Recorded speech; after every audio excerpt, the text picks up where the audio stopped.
Parte 5. Consciência superior. O caminho para a ampliação da consciência, para a transformação do sofrimento em alegria, não é linear. Ele é cheio de estágios que se cruzam, convivem, é repleto de idas e vindas. O método que ensino é apenas um dos muitos mapas existentes que ajudam os buscadores a se localizar quando se perdem pelo caminho. Há muitas referências que podem ajudar, entre elas o guru. Se o mapa for bom e o guru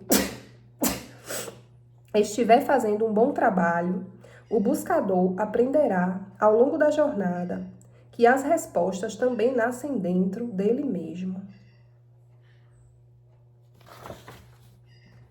Isso condiz bem com as informações que a gente recebeu, né, na cerimônia.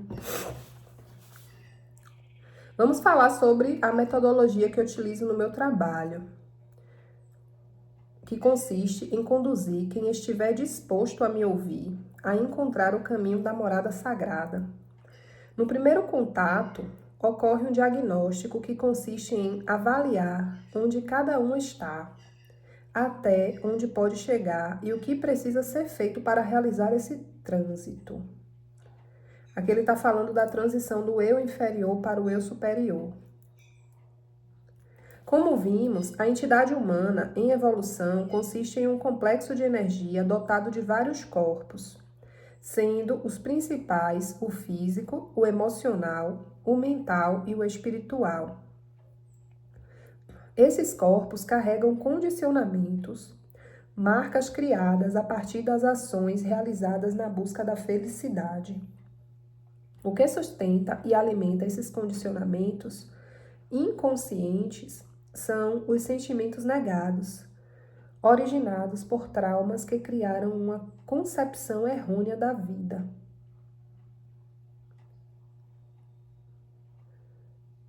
São crenças que impulsionam as atitudes.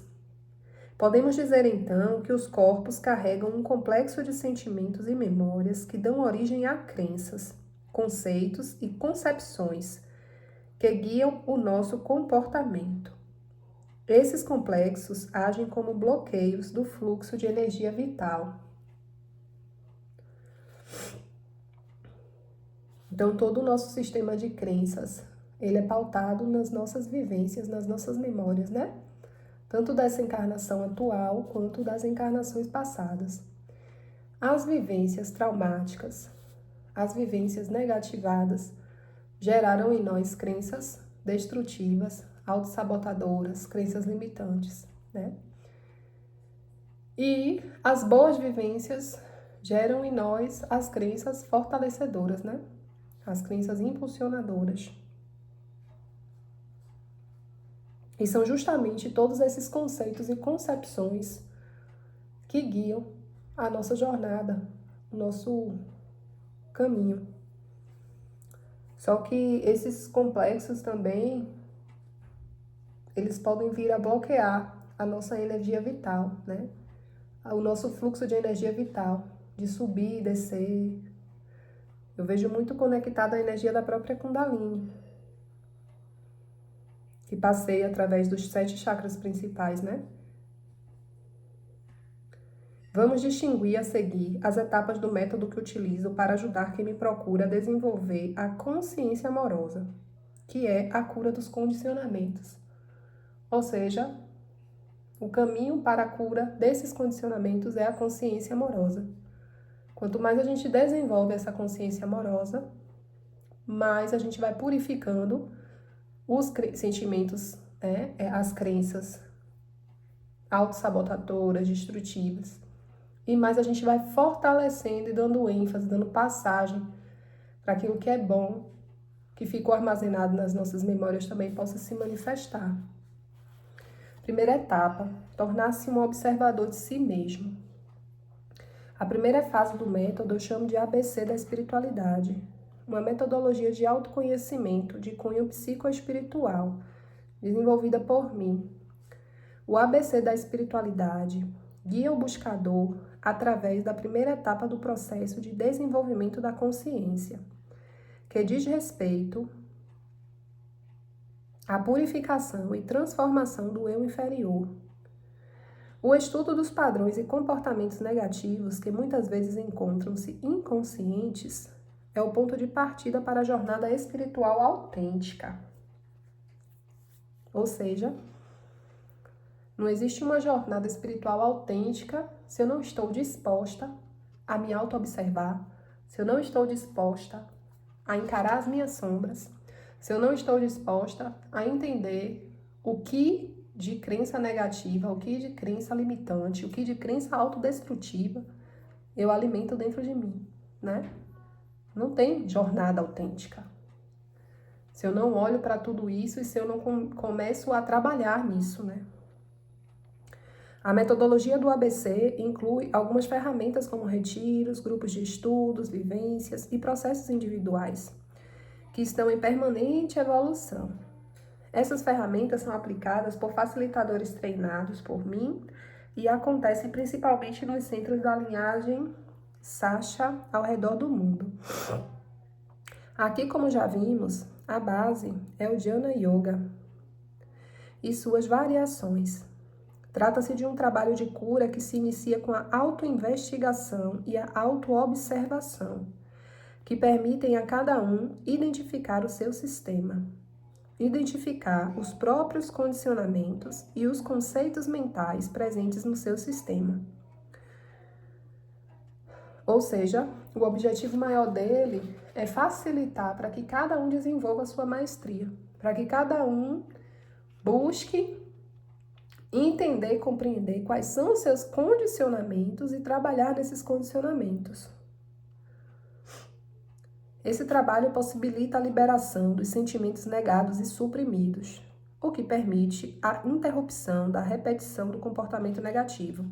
Ou seja, se eu vejo, se eu reconheço, se eu sou capaz de ver e reconhecer que esse comportamento, que essa linha de pensamento, que esse sentimento, seja lá o que for que eu estou nutrindo, ele não tá legal, ele não tá me fazendo bem, ele tá me paralisando, me estagnando, me destruindo as minhas relações, né? Ele não tá favorecendo o meu crescimento, a minha maturidade, a minha evolução moral e espiritual.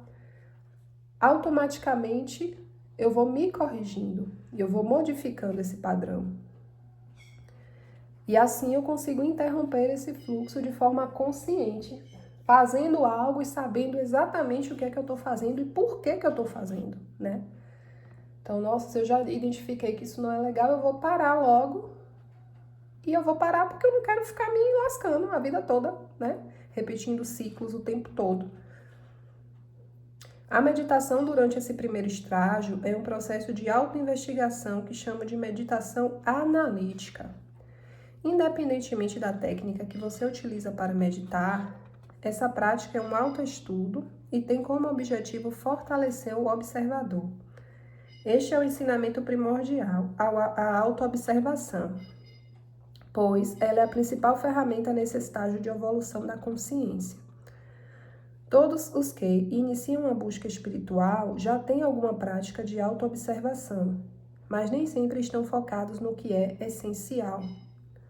Muitas vezes, o observador se distrai com condicionamentos e hábitos que roubam a cena e desviam a energia da vontade. Isso acontece justamente por causa do apego às repetições negativas. Nessa fase, são importantes o direcionamento e a amplificação do poder de observação. Isso envolve disciplina e compromisso com a prática da meditação. Conforme a purificação vai se realizando, o compromisso vai se tornando natural e a própria autoobservação se torna um sentido, assim como a visão, a audição ou o paladar. Pela falta de uso, a observação é um sentido que se encontra atrofiado. Precisamos trabalhar para acordá-lo. quanto mais cresce seu poder de autoobservação, quanto mais você avança no processo de autoconhecimento, mais nítida é a lembrança de si mesmo. Você trabalha para que o seu poder de autoobservação aumente até que ele se torne tão natural quanto respirar, o que significa que nenhum esforço será necessário. Esse processo vai evoluindo até que acontece uma mudança completa no foco da identidade e você passa a se identificar como observador. Que legal! Então, aqui a gente abre aspas para reforçar a necessidade da meditação. Porque não tem como, né, a gente chegar nesse estágio de autoobservador natural, de desenvolver esse sentido que foi atrofiado, sem praticar a meditação. Então, a meditação vai ser necessária para os buscadores autênticos, para os buscadores reais, para aqueles que realmente querem empreender o processo. Não ter tempo para meditar ou distrair-se, fugir da prática, é algo que precisa ser muito bem avaliado, muito bem observado e muito bem controlado. Aqui é a gente pegar até o impulso do ego mesmo para tentar ter um controle sobre isso, sabe? Como se a gente pegasse o ego para fazer o que é bom. Eu vou trabalhar com o meu ego em prol de algo que vai ser para o desenvolvimento do meu eu superior, sacou? Então, comprar uma briga consigo mesma, entre aspas, no sentido metafórico. Tipo assim, você vai meditar. Você querendo ou não querendo, você não vai fugir. Sente sua bunda aqui e medite. Bote o despertador no celular, 30 minutos é o mínimo de manhã, 30 minutos é o mínimo de noite. Menos do que isso é inaceitável, sabe? Ah, quem já tá conseguindo? Perfeito, 1 hora de manhã, 1 hora de noite. É o mínimo, né? Para que a gente possa exercitar esse músculo que tá dormindo ali, adormecido. A gente vai ter que acordar ele. Não tem para onde correr. E do mesmo jeito que eu tô dando aqui o sermão, eu tô recebendo, né? Porque nem todos os dias eu consigo. E muitas vezes eu percebo que é um processo de autossabotagem, que é um processo de resistência minha, da minha parte. Eu invento 1000 coisas para fazer. E quando eu olho pro relógio, eu já tô cansada. Aí às vezes eu já vou até meditar, mas eu já vou meditar morta. Aí eu sento para meditar, daqui a pouco eu tô dormindo sentada. Entende? Por quê? Porque eu já cansei tanto o meu corpo, eu já fiz tanta coisa, para quando chegar na hora da meditação eu estar cansada. E eu não observar. E eu não, sabe? Me perceber. Então, que processo é esse de autossabotagem? Que medo é esse que eu tô? De enxergar algo. Porque aqui por trás existe um medo. Aqui por trás existe uma resistência que é proveniente do medo de enxergar alguma sombra. Existe algo aqui que eu não quero ver. Ou é muita sombra ou é muita luz. Das duas, uma. Ou é um lixo, né? Uma toxicidade absurda que eu vou ter que lidar. Ou é uma potência, um poder muito grande e eu tenho medo disso. Eu tenho medo de acessar esse desconhecido. E aí eu não acesso. Então, é a gente começar a se empenhar e a se cobrar mais isso, sabe? Enquanto egrégora. Porque foi aquilo que eu conversei com você na imersão. Às vezes é pesado pra mim, entende? Então eu sinto que é uma coisa que tem que ser sustentada energeticamente por todas. Não dá pra Paloma sustentar sozinha, entende? Porque é muita coisa em cima de Paloma, para além de vocês, que são apenas 4, 3, sei lá. Imagine. Então, a gente vai precisar se cobrar mesmo. Mandar mensagem todo dia mesmo. E aí, meninas, já meditaram hoje? E aí, quem conseguiu? Quem não conseguiu ainda, bora? Bora parar aqui agora? 10 minutos, bora parar aqui agora. Se motivar, se empenhar. Já fiz minha meditação hoje, viu? Meu ponto tá batido. Entende? Sabe o que pode também ser feito? Marcar um dia na semana pra gente meditar juntas. Uma Também. chamada de vídeo mesmo, Perfeito. né? Acho super válido. Gostei dessa ideia. Gostei dessa ideia. Porque eu acho que isso também pode fortalecer muito, né? Até a gente pegar, de fato. Que nem carro velho, que tem que ser no tranco. Então, se no começo a gente for necessário a gente fazer até 2 vezes por semana, tirar ali 1, 2 vezes por semana, vamos meditar juntas? Vamos. E aí a gente entra em chamada de vídeo e faz, né? Perfeito, gostei dessa ideia. Ao se identificar com o observador, ou seja, ao se tornar o observador, você experimenta o fim de um medo quase infinito presente na alma humana. Ó, eu falei de quê? Falei do medo, não foi? Você vê que aqui não é uma coisa minha, sua, de Cris, de Pati, de Maroca, não. É uma coisa presente na alma humana, que é o medo do aniquilamento, que existe por causa da identificação com o falso eu, com as máscaras. Estando identificada com a escuridão, você teme ser dissolvido pela luz da compreensão, pela luz do êxtase que vem de poder observar a si mesmo e descobrir seus padrões e condicionamentos, suas máscaras. Identificado com o falso eu, você vive em constante angústia, ansiedade, depressão, pânico, receoso de que o mundo descubra a mentira que você sustenta sobre si mesmo. Esses são alguns desdobramentos da identificação com o falso eu, do qual você não consegue abrir mão por acreditar ser a sua realidade final. Em determinado momento da nossa jornada evolutiva, percebemos uma mutação na própria prática espiritual. De repente, você não precisa mais trabalhar as mazelas da personalidade. Nessa primeira fase, há um acúmulo de entendimento e compreensão, um processo de desenvolvimento. Você toma consciência do orgulho, da luxúria, do medo e vai transformando o orgulho em humildade, a luxúria em devoção, o medo em confiança e assim por diante. Você vai se libertando dos nãos para a vida e desenvolvendo um grande poder de realização.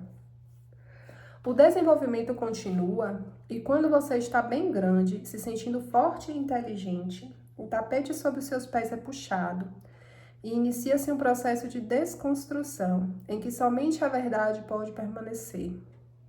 Você abre mão de todo o conhecimento emprestado e de qualquer resquício de mentira ou de identificação com a mente que ainda possa existir. Você descobre a humildade. Foi assim comigo, tudo que falo vem da minha experiência.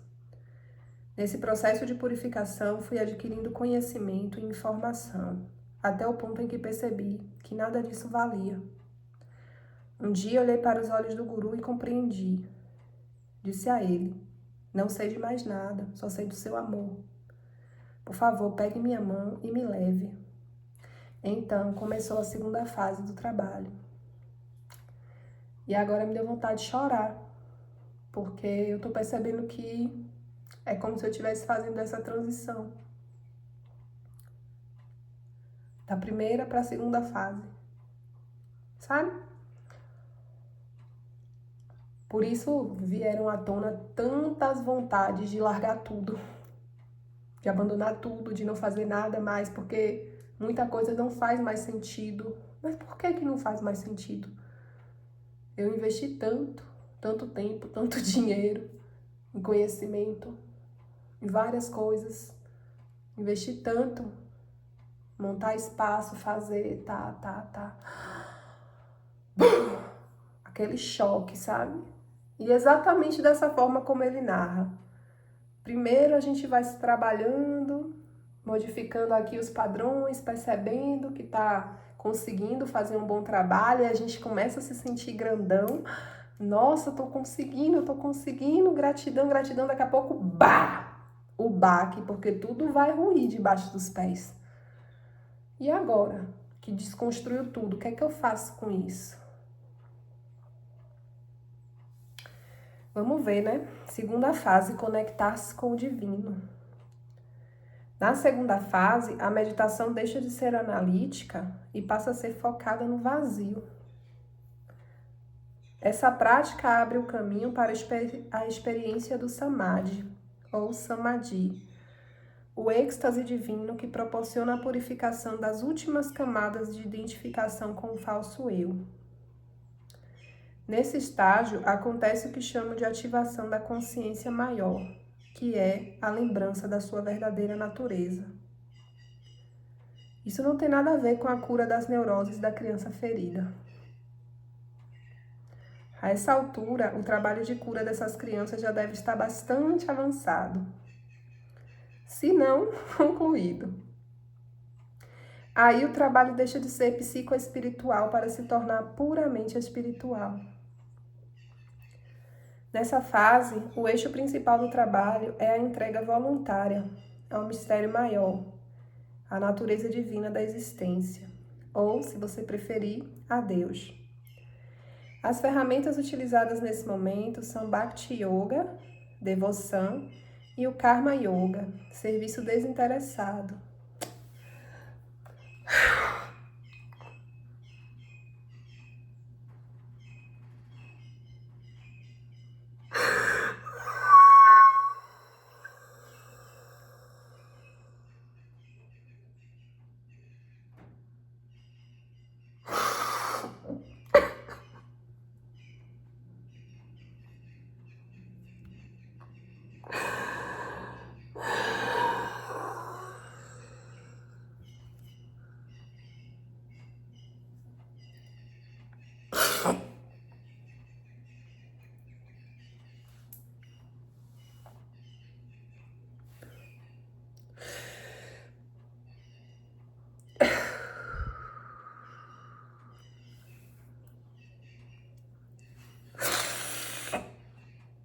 Que possibilitam a expansão da consciência até a compreensão de que cada molécula do nosso corpo está a serviço da vontade divina. Porém, isso não acontece através dos seus esforços, mas sim através da comunhão e da completa entrega ao divino. Dependendo da tradição, o guru pode ter um papel relevante nesse processo, porque ele ajuda a acordar a sua devoção a Deus. Mas muitos buscadores chegam a essa conexão sem um guru propriamente dito.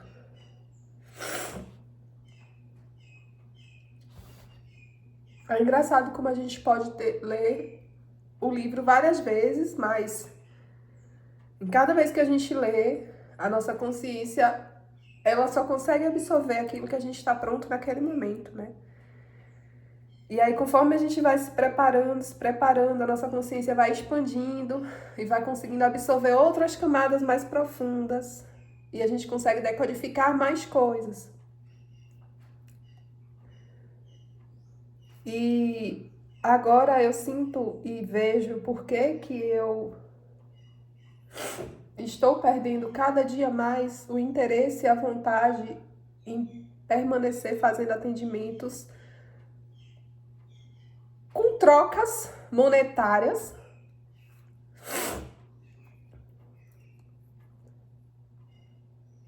E tenho dedicado mais tempo e tenho me sentido mais satisfeita, sabe? É como se fosse diferente. Eu, por exemplo, eu falei disso aqui naquela última aula que nós fizemos, do quanto estava sendo valoroso para mim postar aquelas leituras para o coletivo, mesmo que de forma gratuita, e perceber o quanto que aquilo estava mexendo com a vida de tantas pessoas. Só que em nenhum momento eu tinha feito essa associação. a esse processo de transição da primeira etapa para a segunda etapa. Eu ainda não tinha conectado uma coisa a outra. Então, é natural que passe a deixar de fazer sentido para mim e que passe a fazer muito mais sentido para mim o serviço desinteressado, entende? Isso não quer dizer que eu não vá receber por ele, que isso não vai ser, que não vai me gerar honorários, entende? Mas não necessariamente que eu tenha que fazer pensando no que eu vou receber em troca.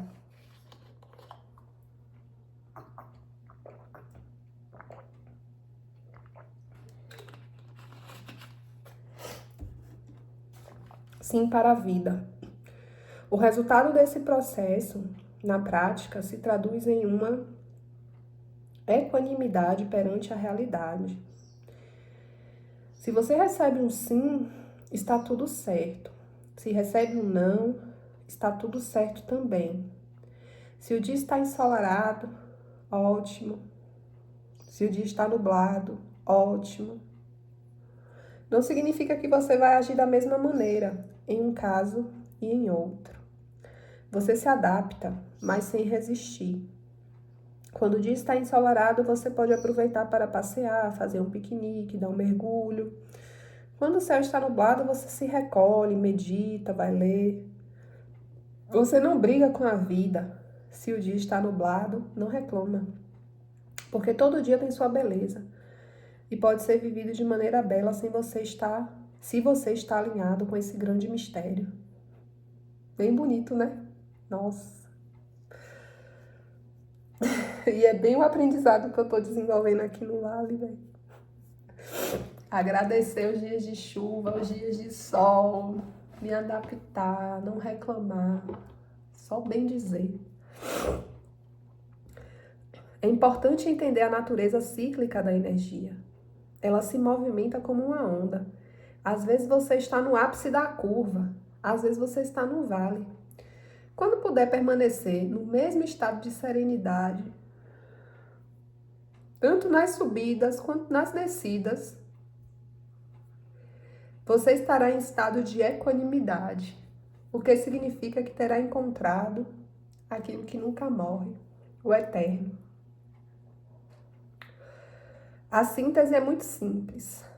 Não se identificando com o que é transitório, você encontra o eterno. Na segunda fase, mesmo ainda se sentindo separado, mas já tendo purificado uma porção do ódio guardado no seu sistema, você direciona a energia da vontade para estabelecer conexão com o plano espiritual. Aqui sua oração é que eu seja um contigo, que a nossa ligação nunca seja quebrada, que eu possa ser um canal da sua luz. Aos poucos, a sensação de separação vai desaparecendo e não há mais necessidade de usar palavras para orar, porque você e Deus são um só. Em vez de rezar com palavras, você passa a comungar com a natureza, com as flores, com tudo que é vivo.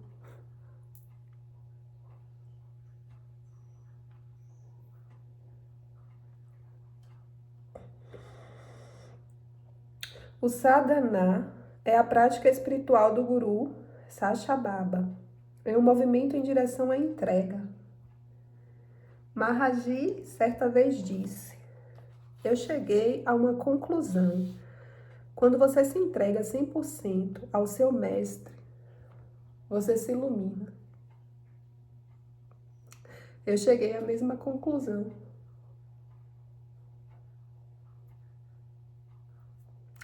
Disse Siri Prembaba.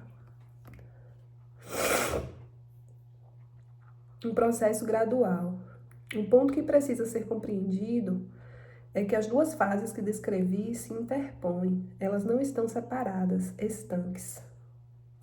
Às vezes você está na primeira fase, trabalhando a observação e purificando o sistema, e tem vislumbres da entrega, do amor, da devoção máxima, que podemos chamar de segunda fase. Depois você volta. Às vezes você está na segunda, entregue ao amor com certa constância, mas se depara com algo que desperta um resquício da sua sombra que ainda não foi devidamente integrado e tem que voltar à autoobservação, pois aquilo impede o amor de seguir o fluxo. Por exemplo, na segunda fase, todo o foco está na comunhão com Deus. Em outras palavras, o foco está na presença, ou seja, em estar com a consciência focalizada no momento presente. Então, você está se auto-observando e testemunhando a vida. Estando no momento presente, você está em comunhão com o divino e está tudo bem. Mas é possível que você perceba o sofrimento querendo se aproximar. Você percebe uma irritação, uma tristeza, um desconforto. Isso significa que o sofrimento está querendo pegá-lo de novo. Os condicionamentos estão chamando você. O passado está batendo na porta. Se você prestar atenção e realmente observar o fluxo de pensamentos, perceberá que existe uma trilha se repetindo. Ao identificar o conteúdo dessa trilha, você poderá perceber que está ofendido porque alguém não o tratou como você esperava. Se já trabalhou o suficiente na primeira fase, você sabe por que isso está acontecendo e percebe que é apenas o resíduo de um hábito. O que fazer nesse ponto? Simplesmente ignore e volte para a presença. Não dê alimento ao sofredor. Legal, viu? Porém, se ainda não completou seu trabalho de purificação, mas identificou a trilha se repetindo na sua mente, talvez você tenha que trabalhar um pouco mais a sua autoobservação e a identificação dos padrões de suas motivações. Isso significa que ainda existem pendências com o passado, ainda existem dentro de você uma criança ferida que não perdoou os pais. A relação de causa e efeito entre os traumas do passado e as repetições do presente precisa ser entendida, até que você não se identifique mais com o sofredor. O sofrimento indica que você está preso ao passado.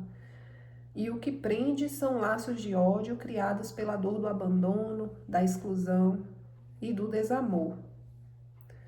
Todas as portas para o sofrimento devem ser identificadas e trancadas para que você não dê mais passagem a ele.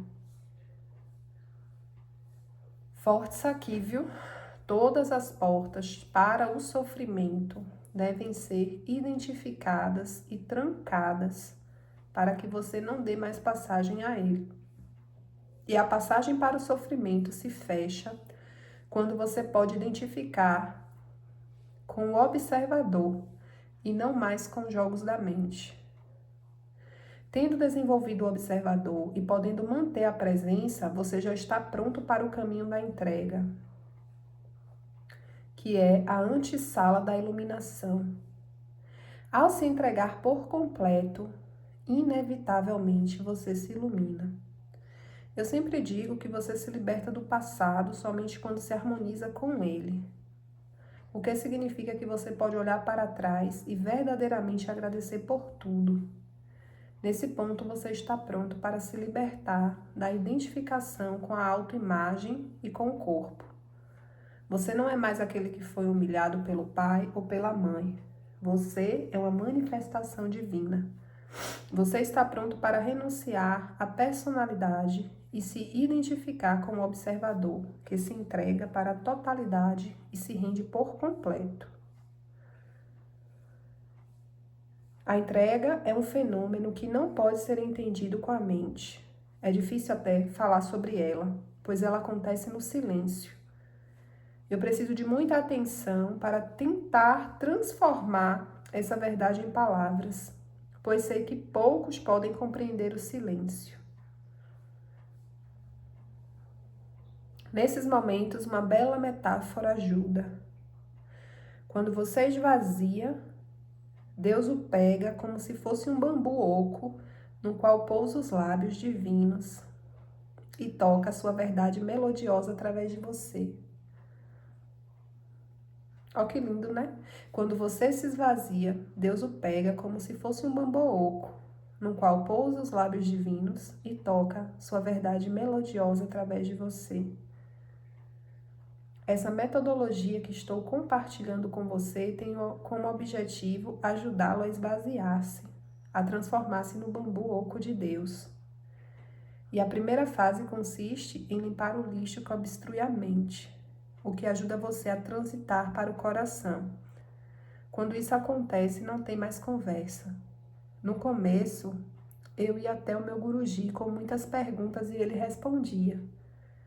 Na verdade, ele respondeu apenas umas 3 perguntas. Depois disse, medite e encontre as respostas dentro de você. Somente chegando perto desse ponto, você poderá compreender o que estou dizendo. Pois a verdade é uma revelação espiritual, é uma revelação da consciência ampliada, que não pode ser acessada pelas palavras criadas pela mente. Ao se aproximar, você recebe. Se você quer se aquecer, fique perto do fogo. Se você fica longe, passando frio, dizendo que o fogo não o aquece, é porque existe algum engano no seu entendimento ou alguma resistência em se aproximar do calor e da luz. Esse fogo aquece qualquer um que esteja precisando se aquecer.